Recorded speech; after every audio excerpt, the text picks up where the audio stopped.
Welcome to the News Hour. The Trump administration's top immigration enforcement official says massive changes are coming to Minnesota, including plans to eventually pull out some of the thousands of federal agents currently deployed there. And despite the administration's plan to ease some of the tensions, state and local officials and even the courts are demanding bigger changes. After weeks of tension, protests, and clashes in the Twin Cities, and the shooting deaths of 2 U.S. citizens by federal immigration agents, Tom Homan, President Trump's border czar today, said he's working on a possible drawdown plan in Minnesota, and he acknowledged missteps. Yes, I said it. Draw down the number of people here. Nothing's ever perfect, and anything can be improved on. And what we've been working on is making this operation safer, more efficient, by the book. But Homan added any reduction in the roughly 3,000 federal officers in Minnesota would only come with cooperation from state officials, which Homan acknowledged was occurring.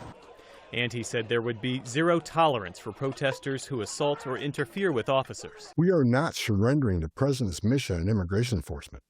Let's make that clear. As we see that cooperation happen, then the redeployment will happen. It comes as new video surfaced of Alex Preddy, one of the 2 U.S. citizens killed in Minneapolis by federal agents. In the video, taken 11 days before Preddy was shot and killed, he's seen kicking the taillight off a federal vehicle before agents tackle him to the ground. President Trump reposted the video on social media last night. But in a meeting with his cabinet today, Mr. President, why not take questions? The president refused to discuss Minnesota entirely, took no questions, and notably did not call on Homeland Security Secretary Kristi Noem to speak. That says some Republican lawmakers have called for ICE to refocus on its core mission.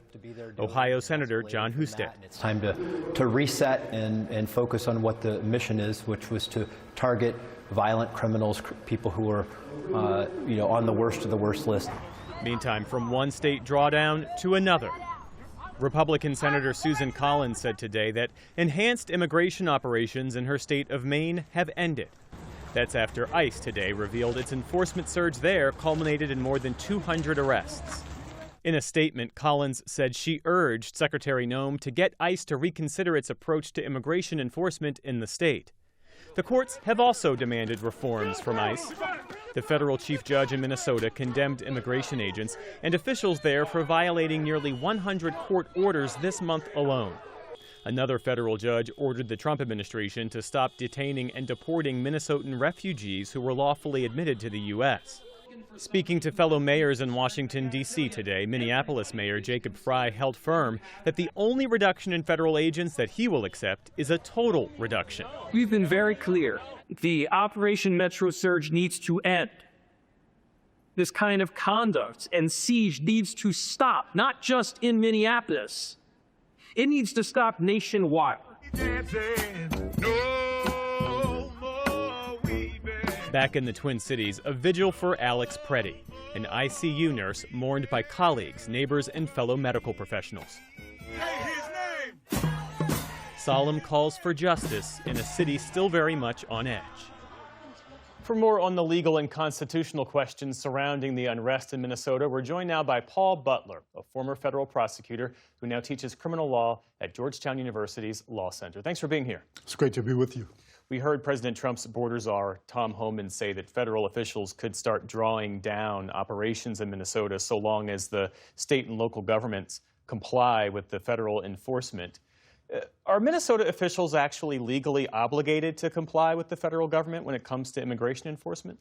They're not legally required by the Constitution, but Minnesota state law requires the state prison to release inmates who are subject to deportation to ICE after they've served their sentence. So last year, about 84 inmates went from state prison in Minnesota to ICE custody. When we hear Tom Homan talk about targeted enforcement, what does that actually mean?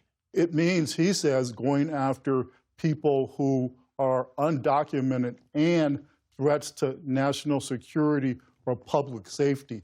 If Homan follows through, that could be a game changer from what the administration's strategy now is, which is mass deportations. There's no way that you can deport or detain 3,000 people a day without bad optics. It inevitably involves racial profiling, brief detentions of people who are legally in this country to ascertain that they're citizens. So targeted enforcement, it's not flashy, and there'll be a lot fewer people detained. The statistics suggest that people who are undocumented are actually less likely to commit violent crimes than people who are here in this country legally. So you wouldn't have the big numbers, but arguably there'd be more of a benefit to public safety than just randomly rounding up people on the streets. We've also seen protesters and legal observers say that they've been swept up in these enforcement actions. What legal protections do people observing these enforcement actions, do journalists, do bystanders have in these situations?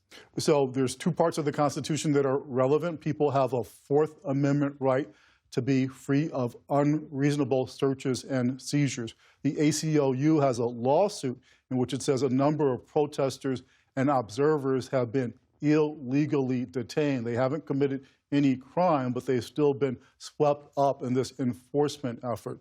And there's also a First Amendment right that everybody has to protest. You can't impede law enforcement, but you can be annoying. You can yell and curse at officers. You can blow whistles at them. You just can't obstruct them from carrying out their law enforcement responsibilities.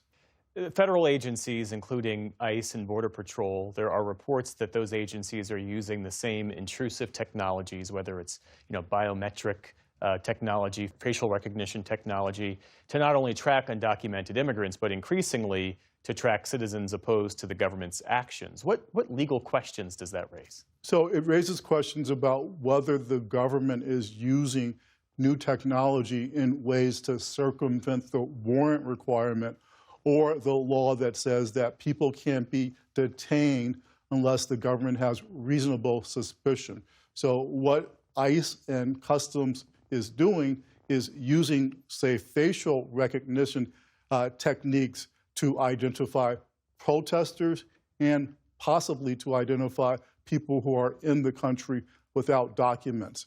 Now, if they're in public, they don't have any right not to have their identity known, but there are always concerns about if it's protesters, people who are acting illegally, or why the government is doing this. And there have been reports that ICE agents have identified protesters and then in some instances driven their vehicles to their homes and just kind of announced their presence, not necessarily gone in the house. Some protesters have understandably found that intimidating.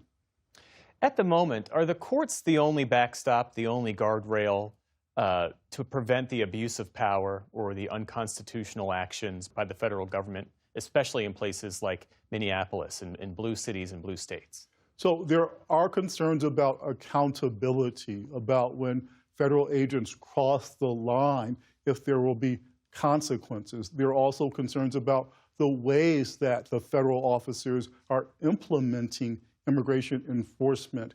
In Minneapolis, they're often wearing masks, they don't identify themselves, and many of them don't use body cams.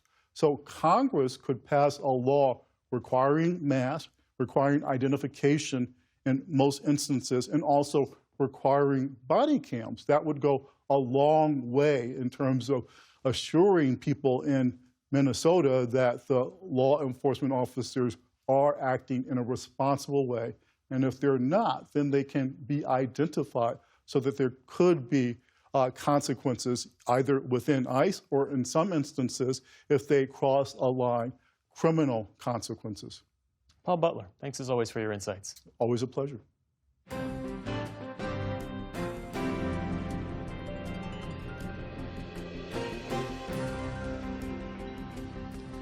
Support journalism you trust. Support PBS News.